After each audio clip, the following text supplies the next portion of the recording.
Henry had a passion for architecture. So of all the kings that we've had, all the monarchs we have, he built more than anyone else. He built all over the country. The best evidence we have for Henry's interest in architecture comes from after the fall of Wolsey. Prior to that, it seems to be Wolsey that seems to have many of the most innovative ideas, and that's best seen at Hampton Court Palace. So it's commonly said that Wolsey's building sort of Hampton Court for himself, Henry becomes jealous of it and then sort of takes it over. The reverse is almost true, that they work together on these amazing building projects. And what Wolsey builds here at Hampton Court for Henry is one of the most amazing royal palaces that England has yet seen. However, with the fall of Wolsey, Henry can be seen to take on that mantle as the leading patron of architecture in England. So one has, unlike other English kings, references to the plans and drawings of particular buildings being brought to him. There are a handful of fragmentary references to him to a workman working on designs that the king himself has devised. So we're sitting in what was Catherine of Aragon's apartments here, but beneath those were Henry's, and they included a small chapel, and one of those references relates to to craftsmen creating devices that have been devised by the king himself. Henry's ideas on architecture probably would have been influenced both through literature. He read widely.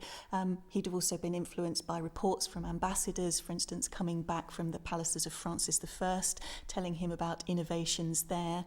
Also, he would have had people like Holbein working for him who would have produced sketches and designs, and so as they would have been trained in the European traditions, they'd have been able to incorporate these ideas into their designs for him. But I think he would have taken a key interest in the designs for himself. Tudor palaces were lavishly furnished, I think more lavishly furnished than we can imagine. So at the top of the scale, you have the building itself, much of which will be gilded on the exterior as well as the interior. So just taking the exterior for a moment, every turret that we had a golden dome on top of it, or a lead dome with gilding. And then the walls were painted, so they were painted bright red, and then the mortar lines were painted back in, so you get this very, very bright, utterly garish sort of appearance to the modern eye. And then inside, you've got that same gilding on the roofs, on the doorways, on the panelling, but then you have tapestries that cover most of the principal rooms of any palace. And we can tell from the documentation that for normal occasions, the textiles would have been graded, so the cheaper pieces would have been in the outer rooms, gradually with the more and more expensive pieces placed within the King's Privy Chamber and the King's Bedchamber and the rest of the privy lodging. However, for key occasions of state, such as the visit of Charles V, then you could have hung the whole of that route all in cloth of gold or all in the very best quality tapestry. What is so important about those is that they are rich and they're made of gold, they're made of silver, and they can be used to deploy political messages.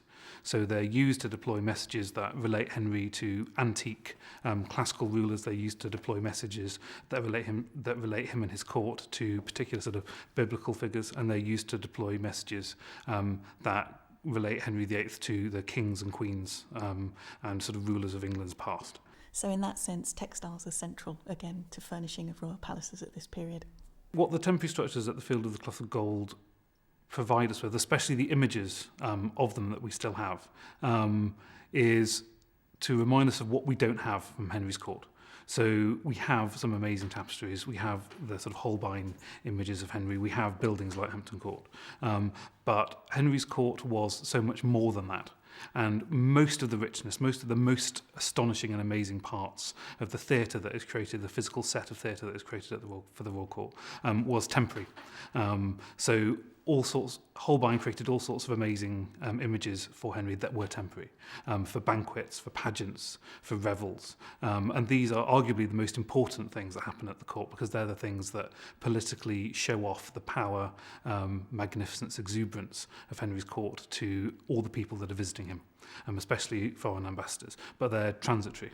So what you have at the Field of the Cloth of Gold takes months to construct, is so astonishing to the visitors that the Italian ambassador says, one of the Italians there, says, Even Leonardo da Vinci couldn't have created something as amazing as this. Secondly, though, they show us just how competitive his relationship with Francis I was, and Henry's desire to have the absolute best converted into tents and canvas and these temporary structures so he could rival what was being produced for Francis is very telling.